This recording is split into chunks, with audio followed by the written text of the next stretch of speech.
Hello everybody and welcome back to another episode of Career Mode. So since it's been so long since I did the last episode, I thought I would refresh you guys on how we are doing. So here's the current league table, guys. As you can see, we are currently in a playoff place, which is pretty decent at this stage of the season, guys. So the first game will be away to Cardiff, and this is the team that I'm going for. Today, I'm sticking with, I'm putting Joe Garner up front and Stevie May behind him, and straight away that had an impact on the game. Stevie May manages to pop up with the first goal of today's episode, guys. In just the 7th minute, Stevie May manages to get on the goal sheet, and I've really been liking Stevie May lately. It has been a while since I've done one of these episodes, but towards the past couple of episodes, he really has been stepping up, and ever since Jermaine Beckford has got injured for quite a while, Stevie May really has stepped up. We managed to get another chance here. A fantastic ball is whipped into the middle, and what do you know? It's Bradley Dack this time who manages to make it 2-0. Yet another header.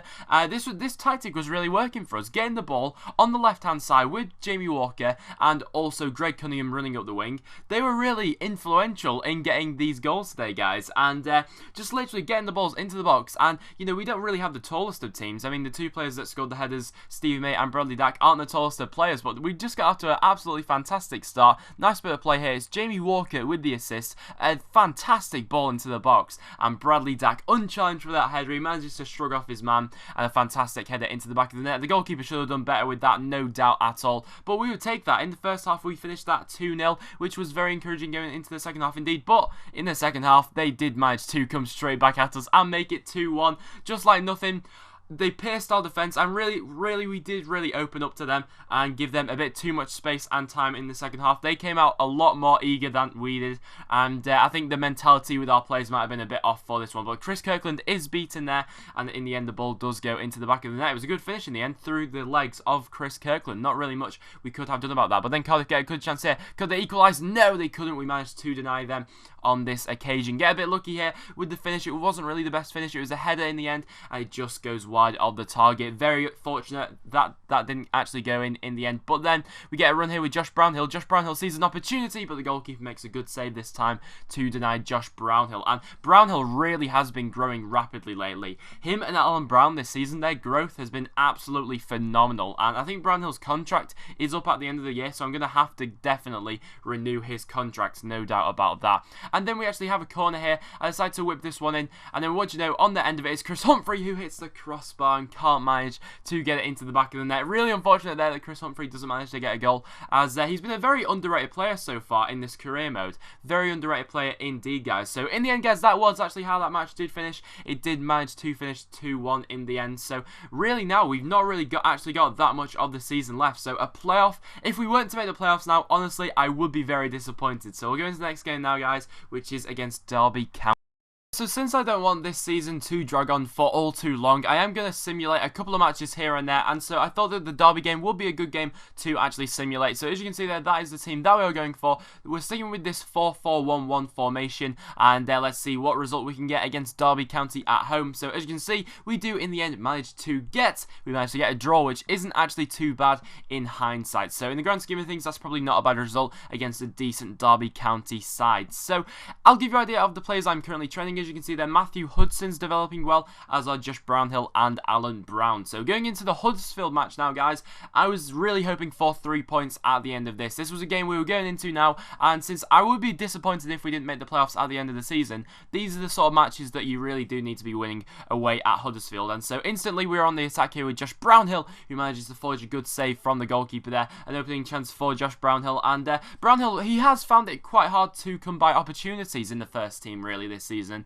And since he's been developing so well lately, I thought that I'd give him a chance lately, and he really has been doing well. He's been a really lively player in midfield. So he's obviously been struggling for places because players like Alan Brown, Daniel Johnson, Bradley Dack, Paul Gallagher have all been playing so well in midfield that Josh Brownhill's really been sidetracked, I'd say, in his development. But as you can see there, Huddersfield do actually get a good chance there, but can't manage to get it into the back of the net in the end. But guys, we do manage to go on an attack here. Stevie May twisting inside, twisting outside, and managing to put it into the bottom corner. A fantastic run there from Stevie May, and yet again, his form has just escalated. His form has just absolutely skyrocketed towards the end of the season. Really, around about January, I was considering selling him, if I was honest, because he really wasn't delivering for me. I think up to January, he got about 1 goal for us, and I believe this is like his 6th of the season now, or something like that. So he really is repaying us with the goals now, and he's one of our highest rated players as well. He's 71 rated, so he's finally starting to show what he is capable of, and for that, I'm really grateful for that, and for that, he's staying in the team. But I do think that playing him just in behind the striker is probably his best position, like an Ian Hume sort of player. And then out of nowhere, he goes and does it again. Stevie May again, guys, quite late on in the match, in the 86th minute, Stevie May manages to get a fantastic goal. It was a really nice turn from Stevie May and a really nice finish. It was a good save from the goalkeeper in the end, which managed to ricochet out to the edge of the box. And then what a finish that was from Stevie May. He's just, the confidence right now with Stevie May is absolutely flowing through him. It's such a shame that he's obviously injured in real life, but in career mode, that is just an absolute peach of a finish. He puts it to the same corner that he put his first goal and gets his celebration out. Fantastic stuff from Stevie May, and that meant that we were 2-0 up against Huddersfield. So a game that I really did want to win and thought we needed to win, really. We do actually manage to get the 3 points in the end, which would be absolutely massive for us in pushing on, especially since we didn't get the full 3 points against Derby. Getting the 3 points today against Huddersfield really was a crucial thing, and we managed to do that in the end,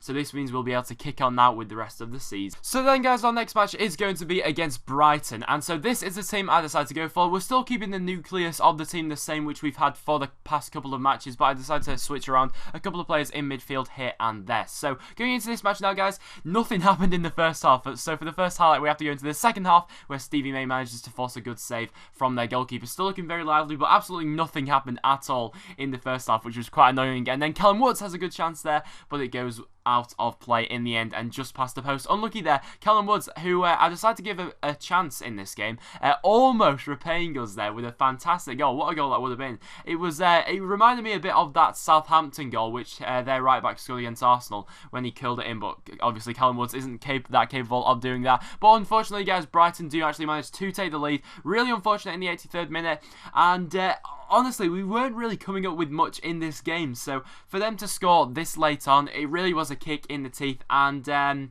we really couldn't do much about this. But a game at Deepdale like this, really, we needed to get something from. But unfortunately there, Chris Kirkland couldn't do any more. He made a good initial save from their shot, and then his defence just wasn't on hand this time to keep the danger out. It was a good header in the end, to be fair to him, into the back of the net. It almost missed, to be fair to him, but it did go in at the end. And then in the 90th minute, guys, could we get anything here? We were looking for something so desperately. The ball falls to Jordan Hugill, who manages to get it into the top corner. I did not expect this at all, guys. In the last minute, I decided to bring on Hugill in about the 85th minute, hoping that he'd have some sort of impact. I really do enjoy playing with Jordan Hugill, especially as an impact player, but I was not expecting anything like this, guys.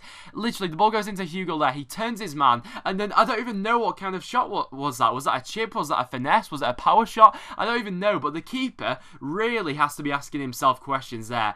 When I took that shot and I thought, okay, it's probably going to go straight at the keeper, but no, for some reason their goalkeeper was distracted by something or other, and he's fallen into the back of his own net, and in the last minute, Jordan Hugill has managed to rescue a point for us, which was absolutely huge in keeping up the form that we're currently on, especially if we're going to make the playoffs. We really do want to go into the playoffs with a high momentum, you know, much better than the rest of the teams around us. And in the end, guys, that match did actually finish 1-1, so I was more than happy to take a 1-1 against the Brighton side, which in this career mode, I don't think they're doing too well, but the side they've got a pretty decent team, so I was more than happy to take a 1-1, especially considering we conceded in the 83rd minute. I was always going to take that in the end. So guys, then going into the Birmingham match, we go straight into this game, guys, and then in the only 9th minute, we managed to give away a penalty. I'm playing the same team here, I believe, and is it Callum Woods this time that gives away a penalty? Unfortunately there, it is Callum Woods, as you can see, and I think it's Damari Gray who takes the ball past him, and it was an obvious foul. He's a tricky winger, Damari Gray, hard to keep up with,